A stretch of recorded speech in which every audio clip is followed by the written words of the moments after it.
All right.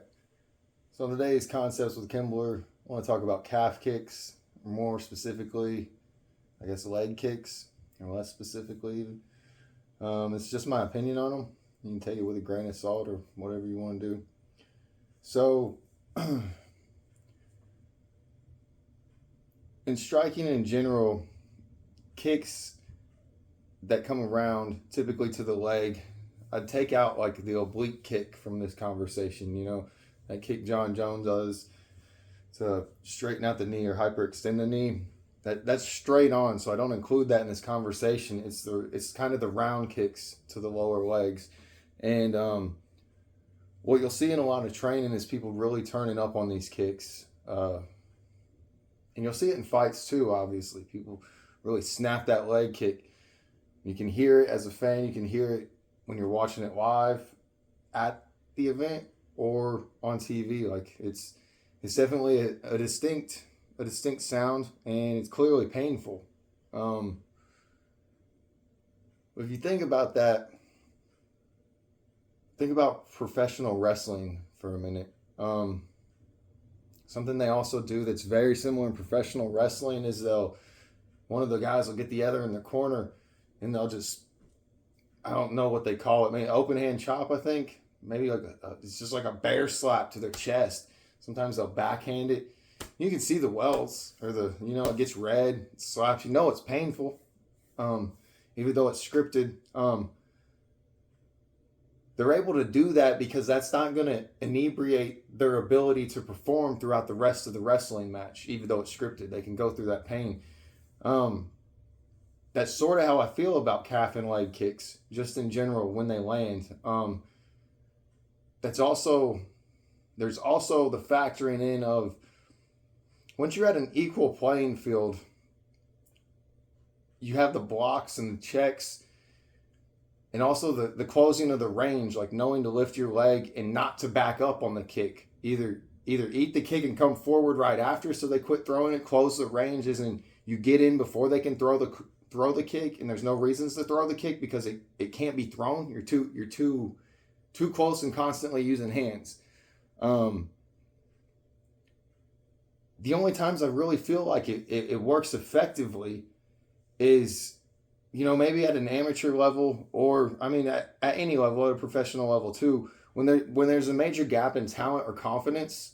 If fighter A comes out and they're just chopping away at some really, really hard calf kicks on fighter B, and fighter B doesn't embrace the fight and they're just backing away, like they're like, oh, that hurt, and they back away instead of going forward and changing the fight by utilizing their hands and forcing it to be a hand fight or grappling or whatever they want to do, then yeah, you can win a fight like that. You can constantly be landing a strike that's going to get you points, but it's not going to knock the opponent out or make the opponent unable to compete, at least not for a while. And that's another aspect I have of where I'm not big on throwing these leg kicks. So in striking, a term that I was taught is like going to the well. So say you land a 1-2 effectively in a fight. Well, you don't want to constantly just do that same 1-2, 1-2. That's called going back to the well, because then a good opponent is going to figure it out and they're going to counter it because you're doing the same thing over and over. Well, that's how I feel that these leg kicks have to be. So if we think of fights where the fight was successfully decided by a leg kick, the number one fight that comes to mind is Jose Aldo versus Uriah Faber. It took 3 rounds of him just chopping away, of Jose chopping away at Uriah before we really started to see the major difference. Round 2, we were like, uh-oh. By 5, Uriah could barely walk, and that's where it started to change. But Jose had to go back to the well so many times on that, and that's a risky behavior.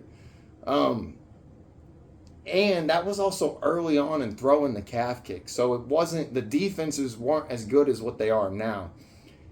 And I want to highlight that it took so much going back to the well to win it. And there's also very few fights where it is the strike that wins it as compared to a jab or a cross or a hook, Like, we could just go through 20 random UFC fights that end in knockout or end in a strike of any sort, and we're going to find multitudes of those. Or a knee. It's just, it is what it is. People land more of these strikes and they're more effective. The calf kick, you have to keep going back to it and keep going back to it over and over. And not to mention, for almost every successful fight where the calf kick was the dominant and different strike that really won the fight, and winning the fight is also not going to a decision. Like, separating and winning and finishing your opponent with a calf kick, it's very hard to do. And I feel like the number of people that have attempted it and succeeded is equal to the number that attempted it and failed, as in they injured themselves trying. So like Anderson Silva was one of the first ones that's probably going to come to people's minds. Before I was even in the fight scene here, I feel like locally there was an event probably 6 to 8 years ago, and I only saw footage of it. I wasn't there live. I feel like a kid around here did a calf kick and broke his own leg. And we've got Chris Weidman. I don't think Connor's was a calf kick. Whether it's the calf or the thigh that you're going after, when they lift that leg and you connect with that knee and you're throwing it that hard, man, it's a 50-50 chance on who's going to get hurt. And that's another big reason why I don't like it in practice. So how are you even going to get to that element in practice? Like, why are you going to want to risk that far and have to throw it that often over and over in a single round to get what? Like, where is that going to tell you that you're ready to take it into a fight? If you're landing it effectively, that should tell you enough. And when it's open and when it's there, take it by all means. But don't invest in it to win your fight. It's not the strike that's going to win the fight. At least not in my opinion. I'm trying to think if there was anything else I really wanted to talk about with it. I guess it kind of came into my mind here this past week with Aldo getting into the Hall of Fame, and much deserved on that. It's just, in my personal use with a calf kick or a leg kick, I like it just as a distraction, as a bump. I do think they can be effective as a deciding strike that can win a fight, not take it to decision, but end the fight when they're specialized. And I feel like the first fight I ever saw where the kick did something special, I don't remember who it was, but I'm pretty sure it was Matt Hughes on the receiving end. And you could tell after he took it, he couldn't put any weight on it, just like Sean O'Malley. Sean O'Malley's a real famous, him and Cheeto Vera. But that event of someone getting kicked and like the foot hitting that nerve on the back of the knee or the back of the thigh, wherever it is, and them losing feeling in their leg, that has happened so much more than anyone's talked about. I can't say if we watch a whole event, like there's UFC tonight, if we watch it all night, I can't say we're going to see it. But I guarantee I've seen it over 50 times and it never be spoke about. Like, you'll see the fighter get kicked or whatever, and then they go to back up and they step on their foot awkward or they roll it. And you can just tell, and they recover or whatever, or they get to the round and they buy time or whatever. And the commentators don't know it, so the average fans don't pick up on it. But as the sport evolves, I believe that kick is going to be specialized. But even that kick is risky because, man, you got to get on the back of their knee.